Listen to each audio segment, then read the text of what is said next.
know some of the albums, you probably know most of them because they're not really like underground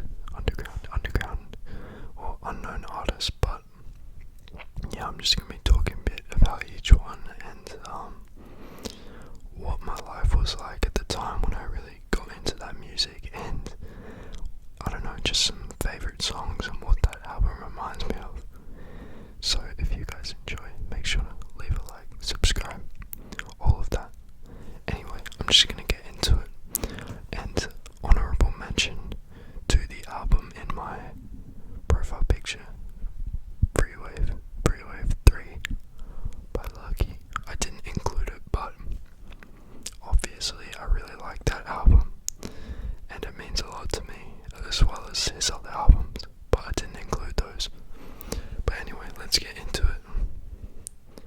And sorry if my breathing's a bit, I don't know, weird today. I feel very out of breath for some reason. Anyway, let's get into it. Okay, first I'm gonna start off with when I was a bit younger, and none of these are like albums from when I was really young, because I don't know, those would be more albums like I just heard on the radio and my parents listened to. This is more when I started like developing my own, individual taste. Let me just check the mic's working. Okay. Yeah. So when I was about I don't know, 12 or 13, I kind of came to consciousness and started developing my own taste. I think it was just before like quarantine. Actually no, it was before that. It was like the start of high school year, so it was probably 2018 maybe, 2019, 2018, 2017, something like that. But I think the first real album I got into, which my sister put me on, was Channel Orange by Frank Ocean. I'm sure a lot of you are familiar with this album. Some of the more popular songs are Thinking About You and Lost. Some of my favourite songs on it are Super Rich Kids with, who's it with? Oh, Sweatshirt. Crack Rock. Pink Matter with Andre 3000. And I really enjoyed the little like interlude, Fertilizer, if you know what that is. It's just like, that album reminds me of just driving around with my sister when I was a bit younger, and her playing that and like asking if I liked it, and I did. And it's just like I love all of Frank Ocean's albums, but this one is special to me because I don't know, I think it's much more of a more like a positive summery album compared to Blonde, which is more of like a winter album, if you know what I mean. I don't know, maybe that's just me, but I've always had a bit of a preference to Channel Orange because of that. I loved Blonde, but it's very depressing, so I don't really listen to it that much anymore, but I come back to Channel Orange quite a bit. Okay. This album is early high school as well, but not as early as Channel Orange. This is when I started getting into like hip hop, and I became more active on like Twitter and stuff, and I was really just getting into like music as a whole. I think this was around quarantine time, so probably 4, maybe even a bit earlier, but I think it was about 2020. I really got into Joey Badass, Joey, and Capital Steez, and just that whole like click and that whole sound of music. But the first album that really took my fancy was 1999 by Joey Badass, and that has songs such as Survival Tactics, Stix with capital St's, rest in peace. From The Tomb, which I really like now. That song grew on me a lot. I didn't really pay much attention to it when it first came out. I mean, not when it first came out, but when I was first into the album. But now going back to it, that's one of my favorites. World Domination is also one of my favorites. Sorry, my dog is just sleeping on the bed. Okay, I'm back. Yeah, World Domination, I really like that beat, and I always have. And Penny Royal, I hope I said that right. Penny Royal. But that album, it's just like, I was always into rap before that, but like more of like the rap caviar, like what you'd hear on the radio type thing. But when I heard that album, I was like, wow, you know, this kind of music exists, and I got really into like the kind of boom bap. I think that's what the genre's called, boom bap. And yeah, it's just a really good album. It reminds me of like early high school, waking up listening to it. It's just a very good album. Okay, now we're gonna go to let's fast forward to like 2021. This is like a sad album, and I don't actually really come back to it much anymore, but I appreciate its greatness, and I'm surprised I included it. But like when I was just looking through albums, I was like, wow, this one, you know, impacted my life a lot, and I have some stories about it. This is Care For Me by Saba, however you pronounce his name. It's called Care For Me, and some of my favourite songs are Heaven All Around Me, Prom King, Calligraphy,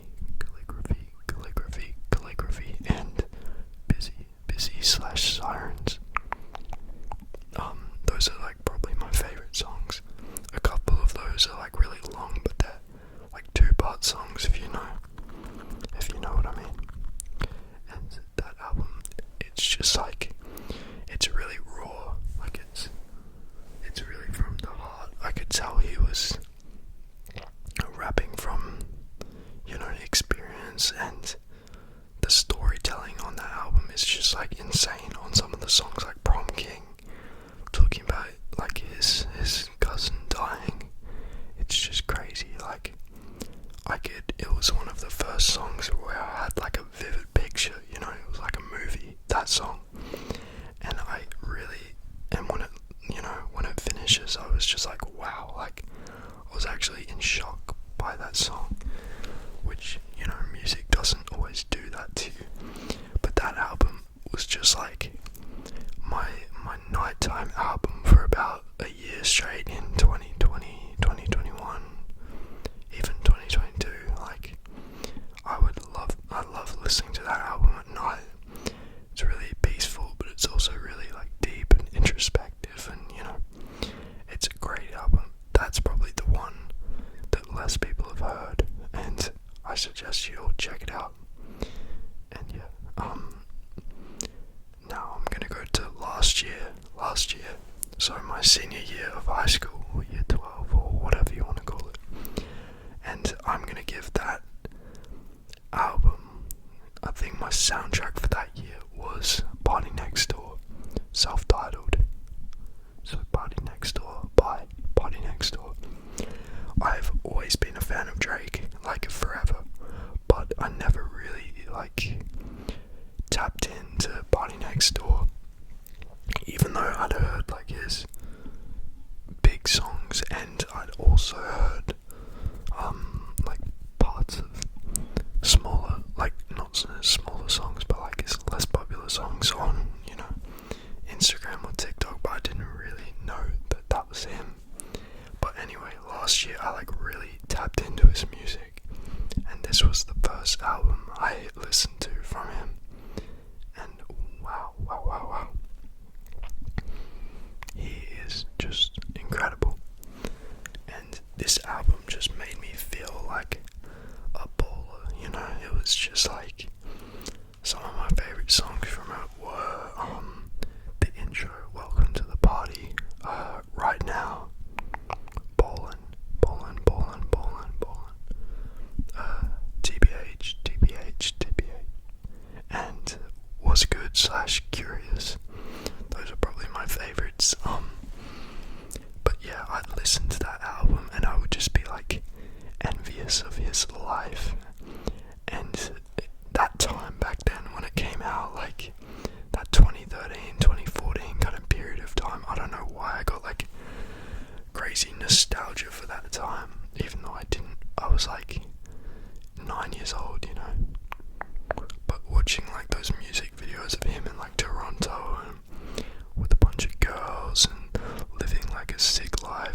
this year, 2024, what has defined my life, or not my life, my year. And like, I listen to so much music, so this isn't like an exhaustive list by any means. But you know, I had to kind of somewhat narrow it down to 5 albums that kind of define 5 periods of my life. And of course, this year isn't even halfway through, so obviously it could change. But right now, the album I've been listening to most is Take Care by Drake.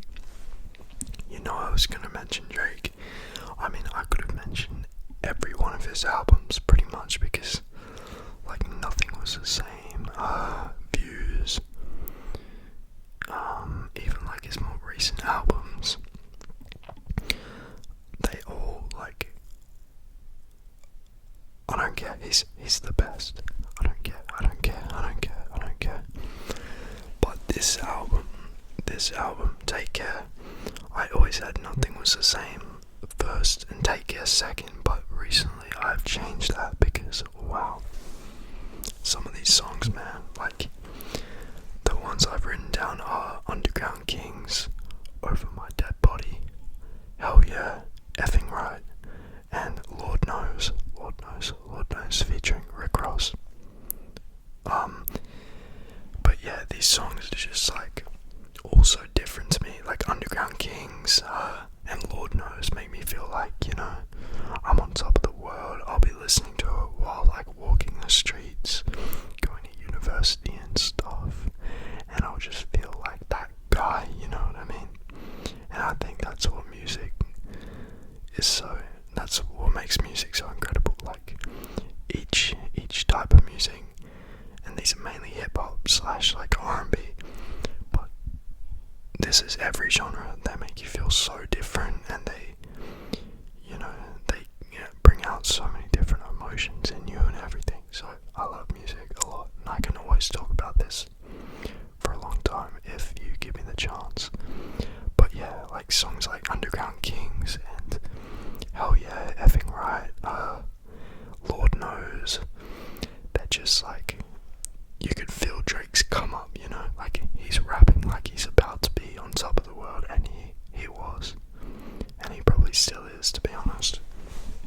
But like, I think that's what makes an artist's old music so good, and I think that's why people like don't like Drake as much anymore, because they listened to him rapping back then, and he's rapping like he wants to be the best in the world, but then now it's like, you know, he's accomplished that, or in his mind he's accomplished that, and now he's kind of just doing whatever he wants. But you know,